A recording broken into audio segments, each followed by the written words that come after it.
I've got a question here, whether non-Muslims will go to heaven, and what about the case of Mother Teresa?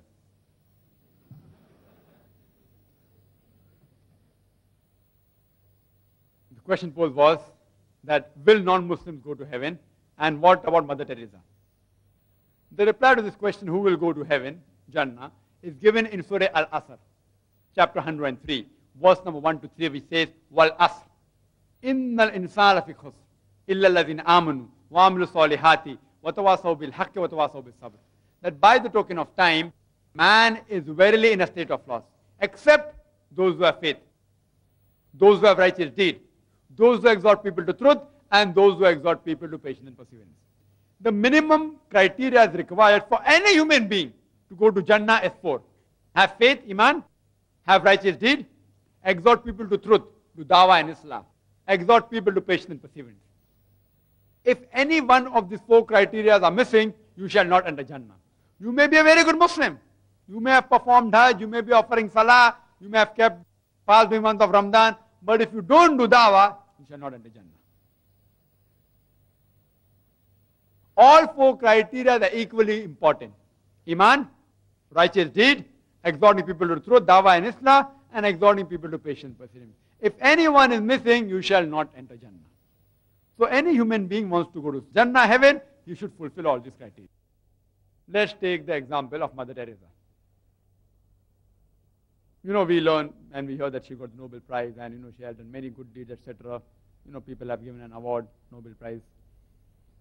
We hear in the newspaper, so maybe you say righteous deed, she gets a high level, righteous deed. You make it high level. Exhorting people to truth, what's the degree? I'm coming from Bombay. I'm an Indian. I have seen many of her organizations, and many people can tell you the inside story. There was a person, I think he was European, from UK, I think if I'm not mistaken. He wrote a book on Mother Teresa, her inside story, and that book was telling all the negative points, that she is the person who has misled so many people, etc. But that Allah knows the best. I leave it to Allah subhanahu wa ta'ala. But they are mainly missionary activities they do. They do missionary activities. And how do they help the poor? And the ultimate goal is to convert them to Christianity.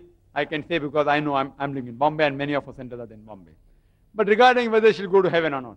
See, suppose if you want to pass a school. If you want to pass standard 10, suppose there are 6 subjects. Maths, geography, English, history, science, and whatever it is, there are 6 subjects. And you may score 99 out of 100 in 5. But if you fail in 1, will you pass standard 10? Will you? Yes or no? Yes or no? You will fail. You have to pass in all the 6 subjects. Similarly, to go to Jannah, you should pass in all 4. If anyone is missing, you may get 100 marks in any one particular aspect. I'm not saying that Mother Teresa got 100 marks in righteousness. I'm not telling that. So don't misunderstand me. But surely she didn't have Iman. If anyone is missing, you shall not go to Jannah. Even a Muslim who's born in a Muslim family, if he feels he's got the ticket to heaven, it's a misconception. Just by being born in a Muslim family, being called as Muhammad or Zakir or Sultan, you don't get a ticket to heaven. You have to follow all the 4 criteria: Iman, righteous deed, exhorting people to truth, exhorting people to patience, perseverance. So any human being, whether it be Mother Teresa, whether it be Sultan, whether it be Muhammad, whether it be Abdullah, whoever it is, or Tom, Dick and Harry, if they fulfill these 4 criteria, inshallah they'll go to Jannah. If anyone is missing, under normal circumstances, they shall not go to Jannah. Hope that answers the question.